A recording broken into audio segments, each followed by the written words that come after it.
Bonjour à tous et bienvenue dans ce nouvel épisode de Plein Phare, le podcast business 100% breton. Nous sommes Mathilde et Yann, deux entrepreneurs brestois dont l'objectif est de mettre en lumière la Bretagne et son dynamisme économique. Dans cet épisode, nous avons eu le plaisir de rencontrer Gaëlle Lenohan, fondatrice de Marguerite et compagnie, l'entreprise qui change les règles. Basée à l'Esconil dans le sud Finistère, Gaëlle Lenohan a commencé par vendre des box de protection menstruelle bio. Aujourd'hui, c'est le distributeur de protection périodique gratuit qui fait son succès. Installé dans des lieux comme les crous, les universités et les lycées, le distributeur dépanne les femmes qui ont oublié leur protection chez elles ou qui sont en situation de précarité menstruelle. Dans cet épisode, vous allez découvrir les coulisses de Marguerite et compagnie et l'engagement de Gaëlle pour que toutes les femmes aient accès à des protections menstruelles respectueuses de leur corps et de l'environnement. Nous vous souhaitons une très bonne écoute.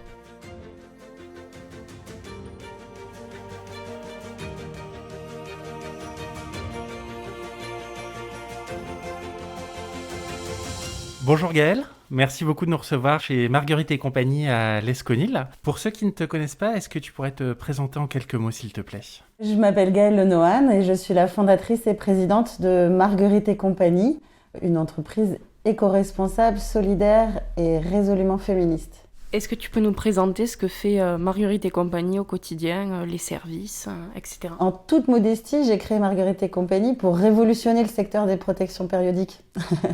J'ai décidé en fait que le tampon et les serviettes bio devaient être plus accessibles et à toutes. Donc je développe des solutions innovantes en fait pour qu'il y ait des mises à disposition gratuites dans le maximum de lieux publics ou de lieux fréquentés par des personnes menstruées. Et justement, pour les mettre à disposition, tu as créé une box. Pourquoi avoir choisi ce format ? Alors au tout début, effectivement, je me suis lancée avec une box où les clientes s'abonnaient et recevaient tous les mois dans leur boîte aux lettres des tampons et des serviettes bio. C'était une box solidaire puisque j'en donnais autant que j'en vendais. Je suis mécène d'une asso qui distribue des kits d'hygiène à des femmes SDF ou en grande précarité. Et cette box, c'était vraiment pour vraiment bien asseoir un partenariat avec Natraker, qui est le leader mondial du bio. C'était exceptionnel pour eux, c'était la première fois qu'ils faisaient ça, donc il fallait que je montre que j'étais capable de mériter un partenariat avec ce leader mondial. Et c'est ce que j'ai fait pendant 1 an jusqu'à ce que je sorte les distributeurs. Et on a vraiment renforcé le partenariat là, du coup, avec Natraker. Donc du coup, aujourd'hui, tu ne fais plus de box de protection menstruelle, seulement les distributeurs ? Voilà, ouais. À partir du moment où vraiment les distributeurs, ça a vraiment pris beaucoup de place dans l'organisation, notamment au niveau de l'ESAT aussi, puisque c'est un atelier protégé qui conditionne mes produits. J'ai pris la décision fin 2020 d'arrêter ce qu'on appelle le B2C, donc vente aux clientes, et vraiment de se concentrer uniquement sur ces systèmes de mise à disposition gratuite. Et sur cette partie B2C et même sur les distributeurs que tu fais maintenant, quelle est la différence avec les produits qu'on peut trouver en supermarché ? Parce que finalement, c'est au final des produits qu'on peut trouver relativement simplement en allant au supermarché ou à l'épicerie du coin. Ouais, alors en fait, quand j'ai créé Marguerite, moi j'étais orthophoniste en neurologie, en cancérologie, donc rien à voir. C'est vraiment en lisant les études de l'ANSES en 2017 sur la composition des tampons et des serviettes où ça m'a révoltée. Je suis allée prendre la marque que j'avais depuis que j'étais adolescente, je l'ai mis dans la poubelle et je me suis dit non mais c'est pas possible en fait, on se fait berner parce que c'est un achat contraint et on prend ce qu'il y a dans les supermarchés effectivement, mais le bio existe, le 100% bio. Une serviette classique que tu trouves en supermarché, c'est 90% de plastique. C'est un enjeu environnemental terrible, au-delà de la santé, qui vraiment, il y a des phtalates, des perturbateurs endocriniens, on a trouvé des pesticides qui étaient interdits depuis l'an 2000 en Europe, on en a trouvé dans des tampons et des serviettes. C'est pas possible. Donc il y a vraiment une grosse différence et très honnêtement aussi au niveau du confort. C'est bizarre de dire ce terme-là pour des tampons et des serviettes, mais on voit vraiment la différence quand c'est vraiment composé de 90% de plastique ou 100% bio avec coton et cellulose bio, quoi. Tu nous as expliqué tout ce qu'il y avait dedans et ça donne pas franchement envie. Quelles sont les conséquences au niveau de la santé concrètement ? Alors moi, je vais vous raconter ce qu'on trouve sur les réseaux sociaux. Il y a des super sites maintenant, des super comptes, notamment Insta, qui fonctionnent. Il n'y a aucune étude épidémiologique en fait. C'est-à-dire que l'ANSES a déclaré qu'en 2017, il y avait tous ces produits-là, qu'ils étaient en dessous d'un certain seuil, mais les seuils sont fixés par les fabricants eux-mêmes au niveau de l'Europe, donc c'est un peu facile. Ils étaient en dessous d'un certain seuil d'acceptabilité, on va dire, c'est acceptable d'avoir tous ces produits-là.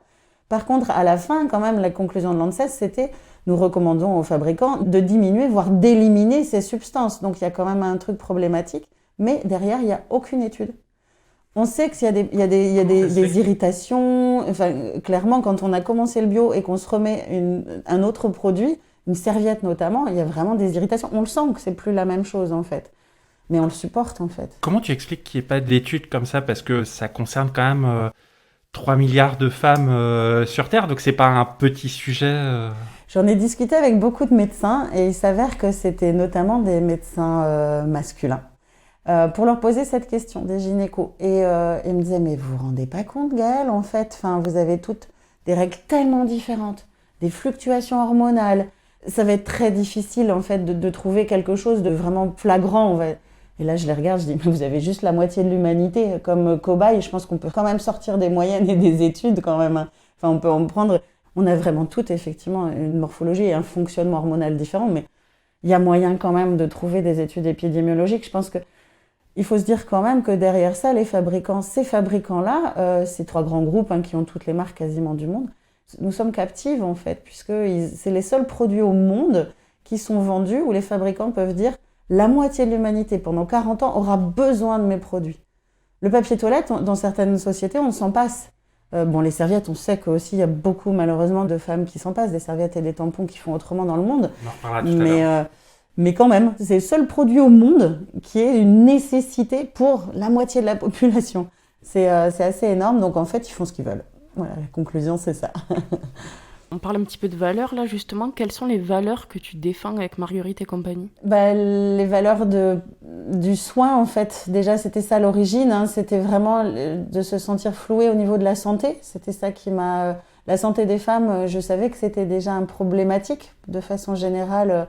Dans le milieu médical aussi, qu'il y a vraiment plein de pathologies qui ne sont pas encore traitées, qui sont ou mal étudiées.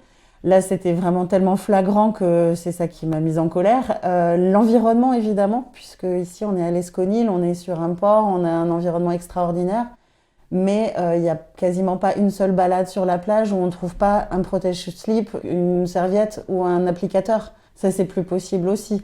Donc, c'était déjà un enjeu. Et puis, la solidarité, évidemment, puisque pour moi, dans la box initiale, il y avait ce côté très solidaire, 100% solidaire, j'en donnais autant que j'en vendais, mais du coup, là, dans la mise à disposition gratuite, c'est la solidarité puissance 10 000, puisque c'est une mise à disposition gratuite pour toutes, quoi. Les protections menstruelles, c'est 45 milliards de déchets par an. Au niveau du retraitement de tes protections, est-ce qu'elles ont des spécificités particulières? Est-ce que, par exemple, elles sont compostables ou est-ce qu'elles sont jetables, comme peuvent l'être les autres? Alors ouais, les autres, effectivement, c'est 45 milliards de serviettes par an. Et d'ailleurs, je vous donne un petit chiffre, parce que moi, j'ai essayé d'imaginer comment est-ce qu'on représente ces 45 milliards. Combien de piscines olympiques, combien de stades de foot. Et en fait, si on les entasse, ça fait une tour de la Terre à la Lune. Mais à quelques kilomètres près. C'est impressionnant. Donc ça veut dire que tous les ans, on a une tour de la Terre à la Lune de produits qui mettent 500 ans à se dégrader et en microplastique. Donc ça disparaît pas. Nous, les nôtres, vu que c'est que de la cellulose et du coton bio, c'est biodégradable, c'est compostable et même les emballages. Natracar est allé jusqu'à même bosser les emballages parce que dans une serviette, en fait, ce qui pollue aussi énormément, c'est le plastique qu'il y a autour et qui s'envole facilement dans les déchets. Et en fait, nos déchets, ils sont soit enfouis, donc ça finit à la mer, soit brûlés, donc il y a des émanations toxiques. Là, on peut le composter, et même au niveau de la combustion, si on a une combustion, c'est juste du naturel. Donc il n'y a aucun intrant chimique, il n'y a rien du tout. Sur ton site, tu précises ne pas vouloir utiliser le terme protection hygiénique. Est-ce que tu peux expliquer pourquoi à nos auditeurs ? Ah ouais, on change pas mal de choses aussi. Dans Changeons les règles, en fait, il y a plein de choses. Il y a vraiment, on va sûrement évoquer plein d'autres choses. Il y avait ça aussi, c'est-à-dire que les termes, ils sont utilisés ça continue à perpétuer cette idée que les règles, c'est sale, en fait. On dit pas un mouchoir hygiénique. Et pourtant, je pense que, quand on se mouche, c'est même un peu plus grave parce que ça peut contaminer et tout. Moi, avec mon sang menstruel, je contamine personne. Surtout en ce moment avec le Covid. Exactement. Donc, c'est bon, on enlève ce côté hygiénique, quoi. C'est périodique, c'est menstruel, si tu veux. Le terme menstruel, il est revenu du coup aussi. Nous, on l'utilise énormément. Mais on va au-delà de ça, c'est-à-dire que tout à l'heure, j'ai dit, on ne trouve pas sur la plage des protège-slips. On dit plus protège-slip. Alors, je l'ai dit parce que c'est comme ça que tout le monde le dit. Mais nous, ici, on dit des protège-culottes, en fait, parce que nous, en tant que femmes, on n'a pas des slips. Donc ça doit être un Jean-Michel qui un jour s'est dit tiens on va appeler ça un protège-slip. Mais non, mais on n'a pas de slip. Donc voilà, on essaye de changer aussi les termes et d'essayer de faire en sorte que ce soit les termes les plus naturels possibles et puis qu'on arrête de montrer ce côté hygiénique ou sale quoi. On avait une question un petit peu plus personnelle. On se demandait comment ça s'était passé pour toi quand tu avais eu tes règles pour la première fois, si tes parents t'avaient expliqué ce que c'était, comment mettre une serviette, un tampon, et si tu pouvais en parler librement avec tes amis. Alors, j'en ai rediscuté quand j'ai lancé Marguerite avec ma mère parce que j'en avais jamais parlé avec elle. Ma mère qui a fait mai 68, révolutionnaire, très très féministe, libération de la femme, avait quand même, et on en parle très librement maintenant aussi en disant mai 68, vous avez fait beaucoup de choses pour les femmes, mais les règles, c'était toujours pas un sujet qui était réglé à ce moment-là dans la société justement. Et en fait, quand j'ai eu mes règles, je me demandais ce que c'était. J'en avais vaguement entendu parler, par ma grande sœur notamment. Et elle m'a montré la boîte de tampons et puis c'est tout. Donc ça veut dire que le tabou, il était là, grandement là. Hein. Ça a été, il y avait de la gêne, très clairement. Et maintenant qu'on en discute, elle le décrit. Effectivement, il y avait de la gêne. Il y avait de la gêne à m'en parler. Donc elle a dit, ok, il y a ça. Et puis regarde, il y a un petit papier dedans pour montrer comment il faut le mettre, le tampon. Et voilà comment ça a commencé. En 6e en plus, j'étais assez jeune, donc voilà. Et d'autant que les notices sont pas forcément très faciles à comprendre, surtout quand on est jeune comme ça, pour comprendre comment ça se met. Déjà, on aurait bien besoin d'aide. Ouais, c'est tout petit, c'est écrit en 27 langues. C'est au fond de la boîte. C'est tout fait pour nous aider, quoi, effectivement.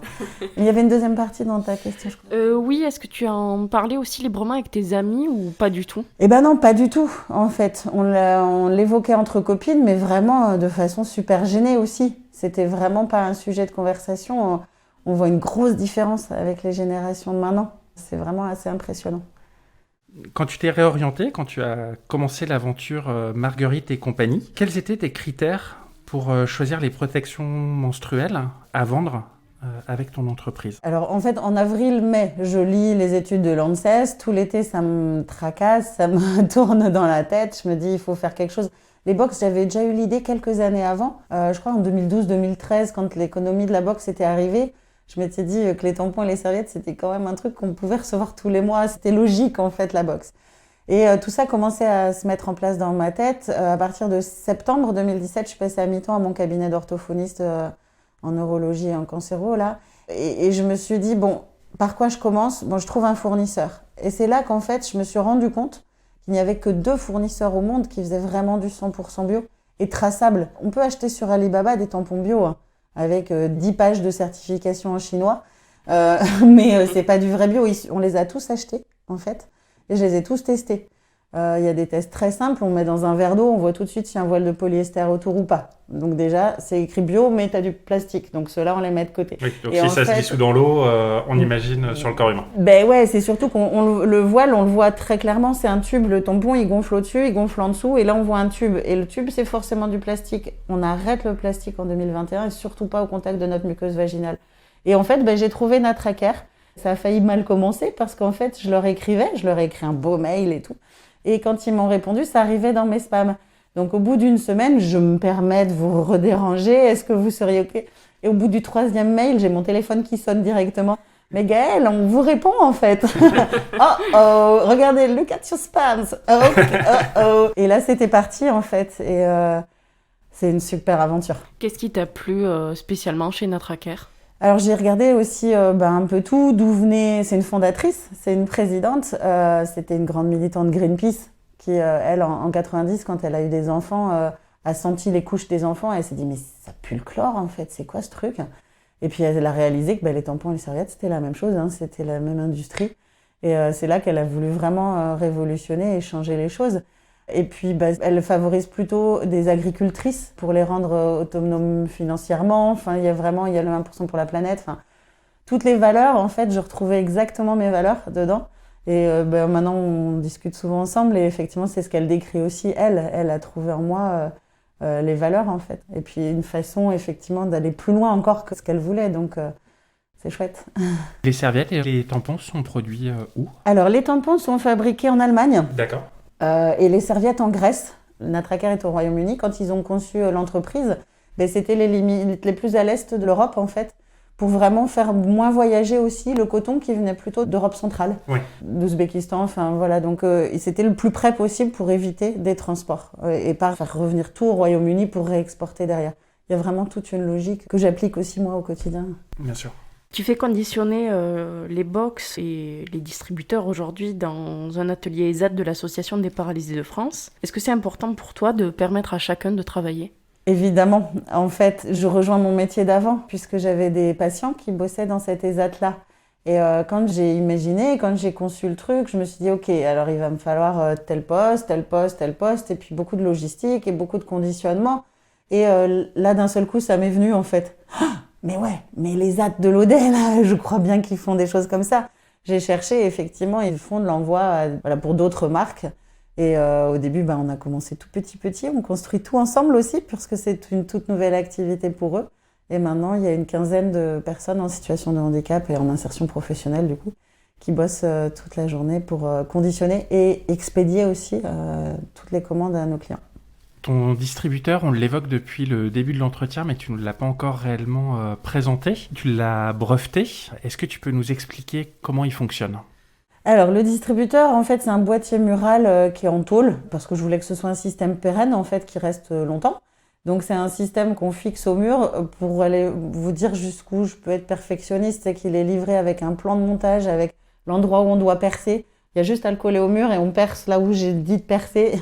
Là, le nouveau modèle s'ouvre de façon frontale et dedans se glissent des recharges, en fait. Et le brevet, il tient vraiment à ça, c'est-à-dire que les produits, ce sont comme des cartouches qu'on met dedans. Les produits, du coup, sont vraiment conservés de façon très...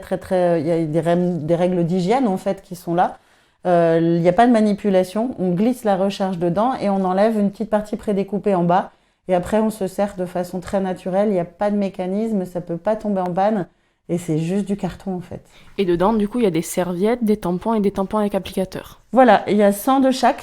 Donc, il y a 2 colonnes de serviettes parce que ça prend plus de place. Donc, 2 colonnes de 50. Il y a 100 tampons sans applicateur et 100 tampons avec applicateur. J'ai décidé de mettre que du flux normal parce qu'on est vraiment dans le fait d'en avoir sur place au cas où. Il y a évidemment des jeunes filles, je pense, qui en prennent plus parce qu'elles n'en ont pas. Et ça, c'est tout à fait normal, hein.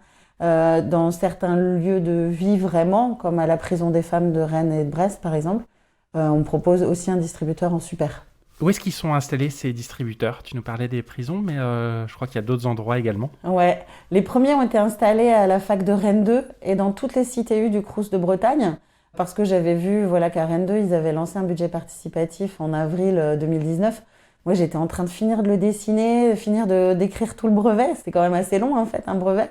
Et je les ai contactés et là c'était parti et depuis en fait on n'a pas fait de pub, on croule sous la demande en fait, c'est impressionnant comme c'était une évidence pour beaucoup de gens et là on est de l'école primaire à l'université au niveau de l'enseignement parce qu'effectivement dans certaines écoles primaires il y a des jeunes filles qui ont leurs règles assez tôt mais aussi donc dans les prisons, dans des entreprises de plus en plus, mais aussi par exemple des bailleurs sociaux. Dans le 44, il y a un groupement de bailleurs sociaux qui ont 75% des logements sociaux. Ils les ont mis dans tous leurs lieux d'accueil. Donc dans toutes les conciergeries, entre guillemets, qu'il y a en bas des tours, vraiment dans des quartiers très défavorisés. Et j'aurais pas forcément pensé, en plus.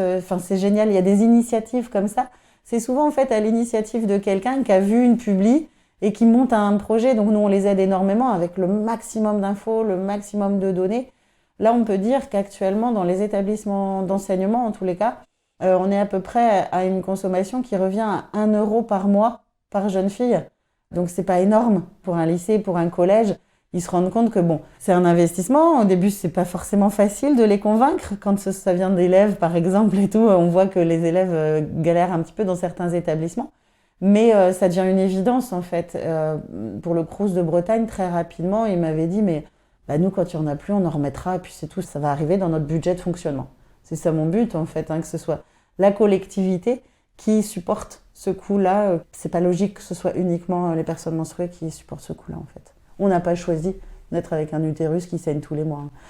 Claire. Justement, en termes de logistique, pour réapprovisionner ces distributeurs, parce que tu commences quand même à en avoir quelques-uns installés un petit peu partout, ça doit être quelque chose d'assez énorme à gérer. Comment ça se passe ? Alors, en fait, moi, j'ai essayé de faire le truc le plus simple possible. Donc, on en a effectivement pas loin de 1000. On est à 960 et quelques aujourd'hui dans la France entière. On me propose aux établissements, en fait, de commander déjà pour 1 an ou pour le nombre de mois qu'ils veulent. Et on leur livre et c'est eux qui rechargent. Et puis, dès qu'ils en ont besoin, on refait une expédition. Nous, on se déplace jamais dans les établissements, sauf pour faire les inaugurations. Je fais souvent des petites conférences, des discussions avec les jeunes. Mais non, on se déplace pas. Donc, c'est vraiment eux qui gèrent complètement. Donc, le distributeur est en location gratuite et ce sont les consommables, en fait, qui sont achetés. S'il est plus utilisé, c'est nous qui nous chargeons de le récupérer, le distributeur. On va parler plus précisément de précarité menstruelle. On a un petit peu abordé le sujet tout à l'heure. Donc en France, une femme sur 3 ne peut pas s'acheter de serviettes ou n'en change pas assez souvent. Et 8% des Françaises se déclarent dans une situation de précarité menstruelle, ce qui représente près de 1,7 million de femmes. Selon toi, pourquoi personne n'a pensé avant à mettre en place un distributeur de protection périodique dans les lieux publics ? Parce que c'est tabou. Là, on en parle très ouvertement comme ça. Il ne faut pas oublier quand même que pour une personne sur 2, ça lui fait des frissons quand on parle des règles. Encore, en France.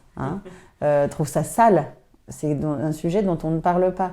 Il y avait un sondage des Glorieuses qui disait que 42% des femmes, à l'heure actuelle, là, ont un sentiment de honte quand elles ont leurs règles et n'en parleront pas. Donc même nous, en fait, on l'a bien intégré, ce tabou-là. C'est bien intégré dans les pubs pour les protections, justement, qu'on voit avec notamment à la télé. Bleu.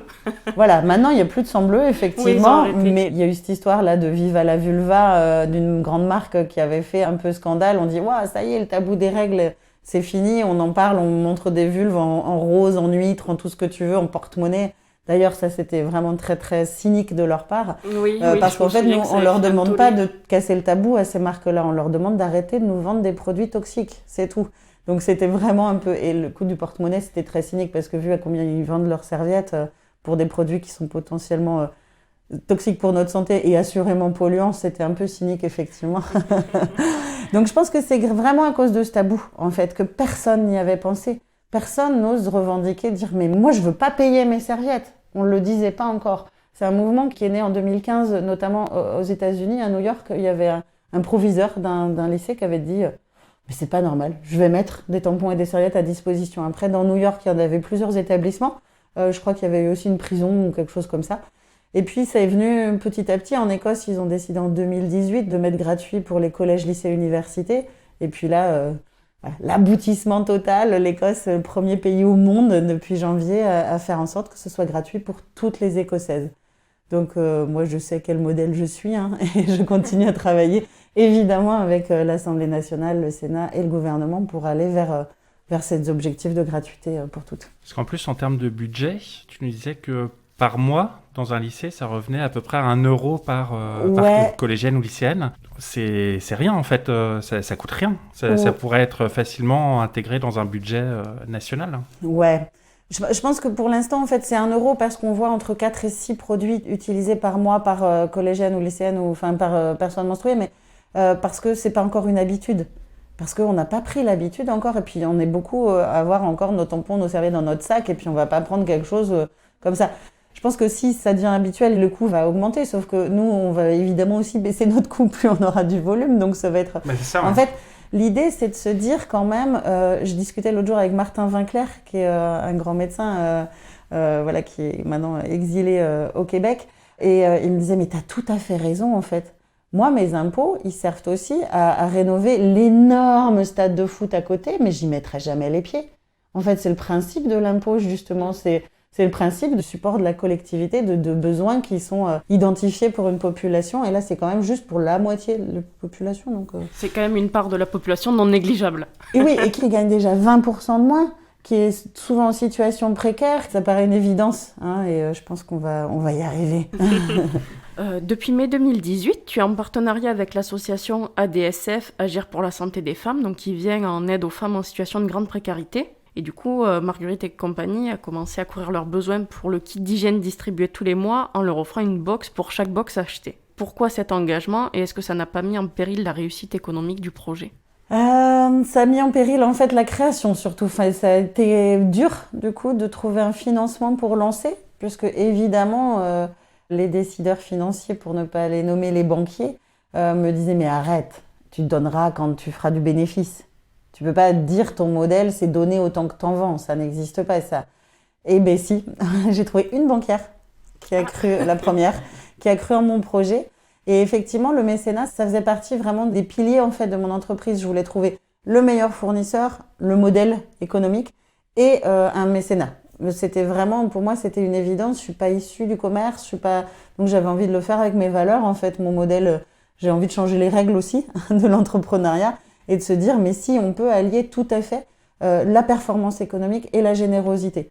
Donc j'ai trouvé la DSF en cherchant un peu les assos qui avaient besoin, qui faisaient souvent appel sur les réseaux sociaux à des dons. Au début, c'est monté progressivement, effectivement, mes dons avec eux. Donc le mécénat, il court toujours, évidemment.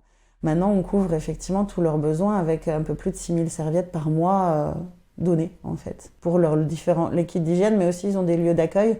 Donc je leur ai offert des distributeurs et ils en ont dans leur lieu d'accueil, en fait. Si on va un petit peu plus loin dans la chronologie, donc c'est en juillet 2020 que tu as réussi à convaincre la région Bretagne et le rectorat de la nécessité d'installer des distributeurs de protection périodique dans les lycées pour que les jeunes filles aient accès à la fois aux serviettes et aux tampons gratuitement, comme tu nous l'expliquais tout à l'heure. Est-ce que tu peux nous raconter un petit peu le parcours qui a mené à cette décision ? Est-ce que ça a été compliqué ou est-ce que ça a été facilement accepté ?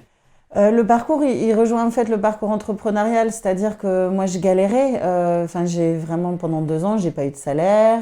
J'ai été toute seule pendant 2 ans. Donc le lancement des distributeurs, j'étais toute seule. Pendant 6 mois, j'ai été toute seule à gérer les premières commandes qui explosaient. Et toujours pas de financement et toujours besoin de plus de cash puisque tu vends beaucoup plus le mois suivant que le mois précédent. Donc c'était très compliqué. Là, la région m'est venue en aide avec une subvention en fait fin 2019. Et en fait, du coup, j'ai réussi à rentrer en contact grâce à ça avec la région, avec le service économique, qui derrière m'a débloqué une avance remboursable. Et petit à petit, en fait, tous les contacts se sont faits à la région grâce à cette première prise de contact qui était juste de l'aide financière pour une entreprise. Et en fait, ils ont, je pense, complètement adhéré à mon concept, et notamment avec Anne Pateau, la vice-présidente à l'égalité femmes-hommes, et Frédéric Pont-de-Mer. On a vraiment monté quelque chose, ça s'est fait facilement. Il y a une correspondante de la région qui est ici, Emmanuelle Cariou, qui s'en occupe vraiment très bien, qui a identifié les lycées, qui leur a demandé est-ce que vous voulez bien faire partie de l'expérimentation. Et donc depuis septembre, effectivement, on est dans 10 lycées en Bretagne. En février, la ministre de l'Enseignement supérieur, Frédérique Vidal, a annoncé que les protections menstruelles seraient gratuites dès la rentrée 2021 pour les étudiantes, avec des distributeurs dans tous les campus. Est-ce que c'est une grande victoire pour Marguerite et compagnie ? Ouais. Non, très clairement. La grande victoire, elle a été même avant, quand Emmanuel Macron sur Brut en décembre parle de précarité menstruelle. Là, j'avais envie d'appeler justement tous les banquiers et de dire vous entendez ce que vous me dites depuis toujours en disant mais non, mais c'est n'importe quoi, c'est quoi ton truc, précarité quoi ?» Ou même les décideurs, je l'avais envie de leur dire mais vous vous rendez compte, c'est la première fois au monde, enfin en France en tous les cas, qu'il y a un président qui dit on va lutter contre la précarité menstruelle. Chouette, c'est un sujet qui est maintenant. Et moi, j'ai un outil. J'ai un truc qui est irréfutable pour lutter contre ce problème-là, en fait. Donc, ça paraissait une évidence. Et quand Frédérique Vidal a annoncé ça, nous, on était déjà dans 5-6 CROUS. En France, 5 CROUS, je crois, quand elle a annoncé. Et finalement, les CROUS se sont beaucoup tournés vers nous en disant, il va y avoir du budget, ok, qu'est-ce qui existe ? Ça a l'air pas mal, ça. Et donc, voilà, nous, on a réussi à déployer très, très, très rapidement. Ils sont livrés en moins de 3 semaines dans la France entière. Presque la moitié des CROUS, là, actuellement. Après ça, quelle est pour toi la prochaine étape pour continuer à lutter contre la précarité menstruelle ? Alors, je me permets de rectifier un tout petit truc. Moi, Marguerite et compagnie, c'est pas pour lutter contre la précarité menstruelle. Il s'avère que ça répond aussi à ce problème-là. Moi, c'est pour que les tampons et les serviettes bio soient plus accessibles. Donc, effectivement, moi, mon objectif, c'est d'en mettre partout. Ça sert à lutter contre la précarité menstruelle, c'est génial. Donc, je veux aussi en mettre dans les endroits où il n'y a pas forcément de la précarité parce que ça nous est tout arrivé, précaire ou pas, de devoir mettre du papier toilette au fond de la culotte parce qu'on n'avait rien ce jour-là. Derrière, si on a un entretien d'embauche, si on a une réunion, si on a quoi que ce soit, c'est foiré. On se sent pas à l'aise. Et c'est quelque chose qui devrait y avoir partout. Il y a du papier toilette. On vous demande pas à votre travail de venir avec votre rouleau de papier toilette. On devrait avoir au cas où toujours un tampon, une serviette. Donc on va sortir un plus petit distri. Le proto sort fin avril, donc pour l'instant on ne peut pas le montrer. Un plus petit distributeur qui va être pour les entreprises, en fait, qui répondent en plus aux critères RSE, d'égalité femmes-hommes, de santé au travail, réduction des déchets. On coche plein de cases RSE, les entreprises ont des budgets pour ça. S'il vous plaît, installer des distributeurs, ça paraît une évidence pour l'égalité sur le lieu de travail. Et puis, on a été contacté par le gouvernement suisse, on a été sélectionné par le gouvernement suisse pour faire une expérimentation. Et comme je parlais de l'Écosse avant, évidemment, j'ai regardé comment ça fonctionne en Écosse. Ce sont des systèmes un peu disparates selon les comtés. Moi, je vais aller voir le gouvernement écossais, je vais leur dire tac, tac, tac. Moi, je vous le mets en anglais si vous voulez, il n'y a pas de souci. J'ai un système qui peut vous garantir les meilleurs produits au monde et puis une homogénéité sur tout l'État. Et en fait, je suis même allée plus loin, c'est-à-dire que j'ai proposé au gouvernement suisse de faire le modèle Marguerite et compagnie en Suisse. C'est-à-dire que je trouve un atelier protégé de personnes handicapées, je trouve un cartonnier qui me fait les recharges et je trouve une tôlerie fine qui me fait mes distributeurs. Et voilà, et j'ai aucun intérêt d'expédier tout depuis Quimper, c'est pas écolo. Et alors là, le gouvernement suisse, ils ont adoré en fait. Évidemment, mais si je peux créer de l'emploi dans le pays qui va mettre ça à disposition de toutes les citoyennes, moi ça me va très bien. Ça va être plus compliqué, parce que pour moi ce serait beaucoup plus simple juste d'exporter et puis il va y avoir vraiment un gros travail derrière, mais voilà où sont mes ambitions. Tout à l'heure, tu nous parlais justement de la vidéo brute dans laquelle le président Emmanuel Macron avait parlé de précarité menstruelle. Et suite à ça, il y a eu beaucoup de commentaires négatifs par rapport à la précarité menstruelle. Qu'est-ce que tu aurais envie de faire passer comme message à ceux qui s'offusquent de la gratuité des protections périodiques, et notamment qui disent qu'il faudrait aussi rendre les rasoirs gratuits pour les hommes? Super. Bravo d'avoir dit ça parce que c'est systématique, effectivement. Dès qu'on a un article, en fait, on sait qu'on va avoir ouais, mais n'importe quoi et pourquoi pas les rasoirs. Et d'ailleurs, c'est notre jeu. C'est-à-dire que la première fois où on a commencé à grossir l'équipe, il y avait un gros article et tout.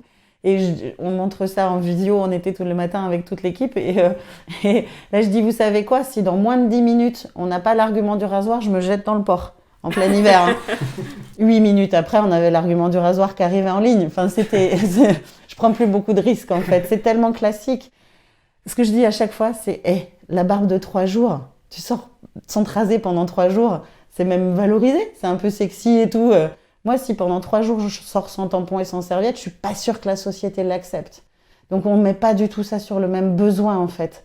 C'est pas aussi impérieux que d'avoir des tampons ou des serviettes. Et les rasoirs ne nuisent pas à votre santé, ne polluent pas. Enfin, il y a tellement de choses différentes que voilà. Oui, ça n'a rien à voir en fait. Ça n'a absolument rien à voir. Laissez-vous pousser la barbe, il n'y a pas de souci. Moi, ça ne me dérangera pas en tous les cas. Par contre, si je sors tous les jours avec du sang partout, plein mes habits, je tâche le métro, non, ça passera pas. On est d'accord. On est d'accord. En mars 2009, tu as lancé une campagne de crowdfunding sur Ulule. Mm-hmm. Est-ce que tu peux nous expliquer comment ça s'est passé et ce que ça t'a rapporté? Est-ce que tu as fait de l'argent récolté? Alors, ce que ça t'a rapporté à la fois en termes d'argent, bien sûr, mais aussi en termes de notoriété, de communication, notamment. Ouais, j'avais évidemment pensé au crowdfunding, mais j'étais toute seule encore et ça demande énormément de temps. Et en fait, là, c'est Ulule qui m'a contactée parce qu'ils avaient un programme, In Green We Trust, vraiment des programmes un peu particuliers. Donc, j'ai été invitée à Paris pour pitcher Marguerite dans les locaux de Ulule. C'était déjà un grand moment parce que tu es là devant des investisseurs, c'est assez important. Et effectivement, ça prend beaucoup de temps. Il faut en être conscient hein, quand on lance une campagne de crowdfunding. Ça demande énormément de temps, énormément d'énergie parce qu'il faut toujours aller chercher plus de monde. Ça a été très prenant, on va dire. Et avec cet argent-là, j'ai pu changer le packaging aussi et avoir vraiment beaucoup plus de clientes parce que c'était beaucoup plus pratique et mettre en place vraiment tout le modèle qui allait suivre derrière. Un brevet, ça coûte 20 000 €. Enfin, voilà, il y a eu vraiment... ces 8 000 € m'ont servi aussi de décollage un peu pour les phases suivantes, en fait. À chaque fois, c'est ça, hein, c'est le modèle, en fait. Un petit apport permet des fois juste de pouvoir concrétiser un projet derrière. On va reparler de ton précédent métier. Donc, pour devenir orthophoniste, tu as étudié à Strasbourg. Ensuite, tu as exercé pendant plusieurs années au Pays Basque. Et finalement, tu es revenu à Quimper. Est-ce que c'est la Bretagne qui te manquait ? Oui, évidemment. On est descendu dans le Pays Basque pour le métier que mon mari avait trouvé. En tant qu'orthophoniste, on a la chance de pouvoir exercer un peu partout. Donc, effectivement, pendant 4 ans, j'ai exercé près de Bayonne, à Cambo-les-Bains. Et c'est là que je me suis spécialisée, où j'ai passé un DU en plus aussi, pour me spécialiser vraiment en cancéro notamment. La Bretagne nous manquait énormément quand on voyait les grandes marées arriver. Et puis que là-bas, t'as rien à pêcher, en fait. C'est des plages de sable. Tu peux pas te baigner, à moins de te retrouver avec le maillot de bain aux chevilles à chaque fois que tu sors, parce que c'est des vagues énormes. En tant que surfeur, c'était cool. Mais autrement, avec des enfants, déjà, c'est vraiment beaucoup plus compliqué. On est dans des zones de baignade. Moi, je connaissais pas ça, se baigner dans des zones de baignade, par exemple. Et puis, pour tout vous dire, voilà, mon aîné, qui est né à Bayonne, avait des pieds beaux, très, très massifs. Il s'est fait opérer à 1 an. On a eu des soucis vraiment pour trouver un suivi correct. Il s'est fait opérer à 2 ans aussi, parce que justement, il n'y avait eu pas trop de suivi correct. Et moi, ici, à Quimper, quand je travaillais à l'hôpital, j'étais avec vraiment une super équipe qui s'occupait des pieds beaux, notamment. Enfin, il travaillait à côté de moi. Et donc, voilà, tout ça mis bout à bout, on s'est dit, allez, basta, on rentre. Et puis, au Pays Basque, c'est impossible pour un jeune couple de s'installer, à moins de rester dans un studio pendant 10 ans, quoi. Enfin, l'immobilier est hors de prix. Ouais. Donc, voilà, tout ça mis bout à bout, on s'est dit, allez, on rentre à la maison. On a pris 4 ans le soleil, c'était très plaisant. J'adore le Pays Basque, mais on est tellement bien ici aussi. Et là, face au succès que connaît Marguerite et compagnie, à son internationalisation qui est en belle voie, est-ce que ton but, c'est de rester ici à l'Esconil, ou en tout cas dans le Sud Finistère, ou est-ce que tu envisages de déplacer Marguerite et compagnie ailleurs en France? C'était rigolo quand je me suis lancée et qu'au début, je vais à Paris à peu près 1 semaine par mois. Hein. Enfin, ça nécessite évidemment des déplacements tout le temps. Et dans les milieux de start-upers ou start-upeuses, c'était alors, t'es où? Donc, t'es dans quel arrondissement à Paris et tout? Alors moi, je suis à l'Esconil, un petit port migrant. On me regardait, je détonnais évidemment. Enfin, c'était pas déjà pour le sujet, mais en plus, et évidemment que je veux rester ici, et même sur le port. C'est-à-dire que c'est un cadre de travail exceptionnel. Moi, j'ai envie qu'on soit bien au boulot chez Marguerite. Je te confirme qu'à la Tour Montparnasse, il n'y a pas la même vue que depuis ton bureau. Ouais. Et donc, voilà, on avait un petit local ici sur le port. Après, ça a été une galère sans nom. Pour trouver un endroit, en fait, parce que on peut me proposer des box à l'extérieur du village ou à l'entrée. Enfin, non, moi, c'est pas ça que j'imaginais. Et ici, c'est beaucoup de résidences secondaires. Donc, j'ai envoyé une 50aine de mails aux résidences secondaires en disant, vous voulez pas accueillir plutôt une entreprise à l'année? En plus, avec le Covid, moins de touristes, ça me paraissait logique. J'ai pas trouvé.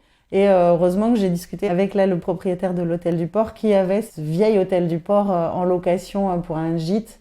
Et on est super bien, enfin, c'est extraordinaire comme lieu de travail. Et je veux rester sur l'Esconil, évidemment, et créer de l'emploi ici. Et je le disais depuis le début, en fait, je disais, ma plus grande fierté, ce sera quand je créerai le premier emploi. Et donc là, maintenant, on est 10, donc c'est génial, en 1 an. Et tes perspectives d'embauche à 1 an ou à 5 ans, est-ce que tu as des estimations? Oui, d'ici 1 an, on aura doublé. Normalement, les besoins auront doublé. Dans le modèle en plus que j'imagine, de délocaliser, de me faire vraiment des antennes de Marguerite dans chaque pays, évidemment que ce sera même plus. D'ici 1 an, on va vraiment, après ça va. Mais là, on recrute en permanence. Hein, quasiment tous les mois, on a besoin de quelqu'un. Donc, c'est un peu le challenge aussi, hein, quand même, parce que quand on est dans le pays bigoudin, il faut trouver aussi... on est loin des grands bassins d'embauche qui sortent des études qui nous correspondent exactement. C'est un petit défi, les RH. On espère que ça va continuer. On a vu que tu militais également pour la protection des océans. Est-ce que tu peux nous parler de ce combat? Eh ben ouais, en fait, moi j'ai toujours adoré la mer. J'ai fait du surf longtemps jusqu'à ce que je me blesse et j'ai un petit peu peur de mon surf maintenant. Mais voilà, je me baigne hiver comme été. C'est vraiment un milieu que j'adore, que je chéris. Et comme je vous disais, quand on se balade, on voit toujours un déchet. Et quand je me suis rendu compte qu'effectivement, pour Surfrider Foundation, c'est le 6e, je crois, déchets plastiques retrouvés dans les océans, les tampons, les serviettes et les applicateurs. On se dit, c'est pas possible. Il faut vraiment, faut qu'on arrête. Vraiment, le plastique, c'est tellement une évidence. Je pense qu'en 2021, c'est Isabelle Autissier qui disait, je crois, le meilleur plastique, c'est celui qu'on ne consomme pas. Donc, dès qu'on a une option sans plastique, on doit choisir l'option sans plastique. C'est une évidence parce que, justement, il y a beaucoup de pays où les déchets ne sont pas traités correctement et ça finit à la mer, en fait. Hein. Donc, il faut protéger ce milieu-là. On se dirige vers la fin de l'entretien. On t'a posé pas mal de questions depuis le début de cette interview. Est-ce qu'il y a une question, à ton avis, qu'on a oublié de te poser et que tu aurais aimé qu'on te pose ? Mais déjà, je suis super contente que vous n'ayez pas posé la question, mais comment tu fais avec ta vie personnelle, vu que tu es mère de 2 enfants et tout. Merci.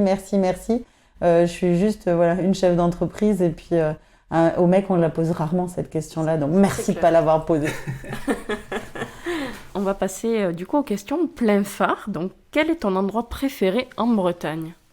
Ici. Je comprends. La plage de Kerzo, où j'habite pas loin là-bas, entre l'Esconil et Tréfiagat. Qu'est-ce que c'est pour toi être bretonne ? C'est quoi ta définition ? Mon ressenti, c'est plus dans ce que les autres disent des Bretons, en fait. Parce que effectivement, quand j'arrive et puis que j'arrive à faire valoir une idée, ah, mais toi, t'es têtue comme une Bretonne. Ou alors, voilà. Le vent de l'innovation vient souvent de l'Ouest et tout. Moi, je le ressens pas forcément, mais c'est plus dans le regard qu'ont les autres des Bretons, en fait, qu'on ressent une identité bretonne, effectivement, d'un peu d'innovation, d'ouverture.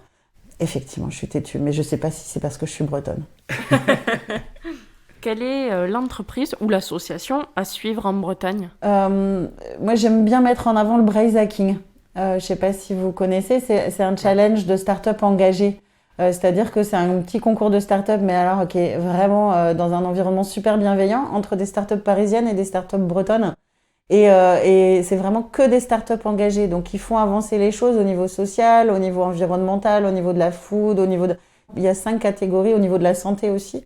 Moi, j'ai eu la chance de participer à ce challenge-là et ça m'a permis de connaître plein de monde, de rentrer vraiment dans beaucoup de réseaux et notamment directement engagés. Directement avec les mêmes valeurs que moi. Donc j'aime vraiment mettre en avant cette super équipe du Braze Hacking. Un grand merci Gaëlle de nous avoir reçus et bravo pour ton initiative. Pour celles et ceux qui souhaitent poursuivre l'entretien avec toi, est-ce que tu as des réseaux sociaux sur lesquels ils peuvent te retrouver ? Alors, mes publications à moi, vraiment, c'est sur le LinkedIn de Gaëlle Lenohan. J'avoue que j'ai pas le temps d'animer trop le LinkedIn Marguerite et compagnie, donc allez plutôt voir Gaëlle Lenohan. Vous verrez aussi d'autres engagements sur lesquels je m'exprime, notamment de protection du patrimoine ici sur la commune. Et autrement, on est sur Twitter, Facebook et Insta au nom de Marguerite et compagnie. On mettra tout ça dans les notes du podcast. Est-ce que tu peux nous redonner l'adresse du site de Marguerite et compagnie ? Ouais, c'est margueriteetcie.com, donc margueriteetcie.com. On le mettra aussi dans les notes. Merci beaucoup Gaëlle. Merci à vous.